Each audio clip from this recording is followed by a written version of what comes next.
everybody. Janelle Morgan here with Remax Results, and I am here today with Ryan Monroe from Hometown Inspections. Yes, ma'am.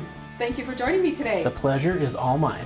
So many buyers want home inspections, and we highly recommend a home inspection. Yes. Can you tell me what you do for a home inspection? Kind of run through that. Sure.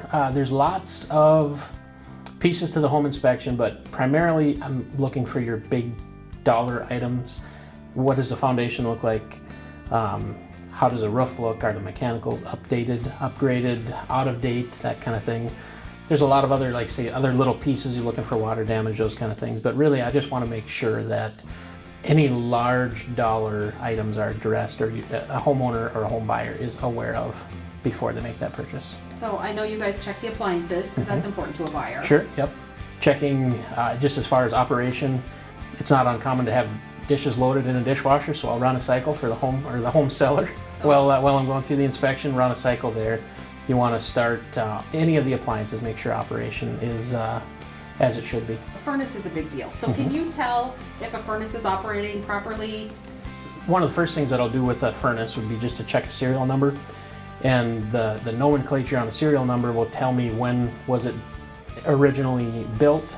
It's not often will tell me when it was installed, but at least we can know, is that unit itself 5 years old, 25 years old. But otherwise, yeah, we're just running the thermostat to see if a furnace is going to kick on, if an air conditioner is going to kick on like it should. Those are pretty straightforward and basic tests that can be run. I know you guys check the electrical.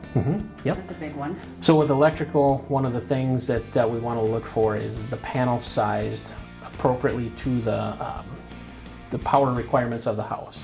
There are certain manufacturers of electric panels that have been highly noted for problems. That's another one we want to point out to a potential buyer. You know, what are those specific brands? And there again, it's a large dollar item that we want to make sure that they're aware of before making that purchase.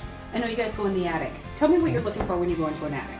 I know there's a lot of things you can tell in an attic. Yeah, yep. Yeah. One of the first things, is there any critter activity? Looking at the structure of the attic, so is it an older home, might be hand framed, you'd have a roof rafters instead of roof trusses. Making sure any bearing points are still in place, haven't been removed.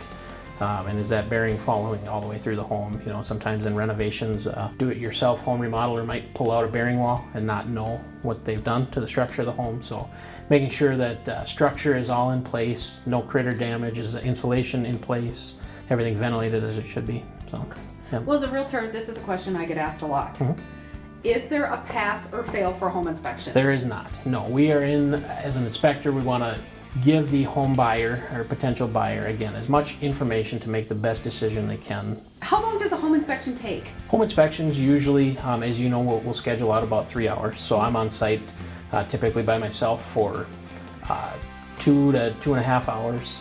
Just, you know, again, making the rounds outside, inside, in the attic, checking everything out, taking pictures, and then typically that last half hour to hour would be with realtor and potential buyers, just kind of going over everything that I saw throughout the inspection. Would you recommend a home inspection on a brand new property, new construction? Yes, absolutely. In the midst of new construction, you know, there might be things like, especially your appliances, that type of thing, that if something in the wiring was missed, not installed properly, you might be moving into a brand new home with an oven that doesn't work. Those kind of things. So double checking, it never hurts to look through. You know, typically your new construction is inspected by a city or state inspector, that kind of thing, but having another set of eyes on it is never a bad idea. Absolutely. Thank you so much for your time. Anything else you want to say? No, I just really appreciate the chance to be here and spend time and share a little bit with your viewers here. Great. Thanks, Ryan. Yeah, you bet.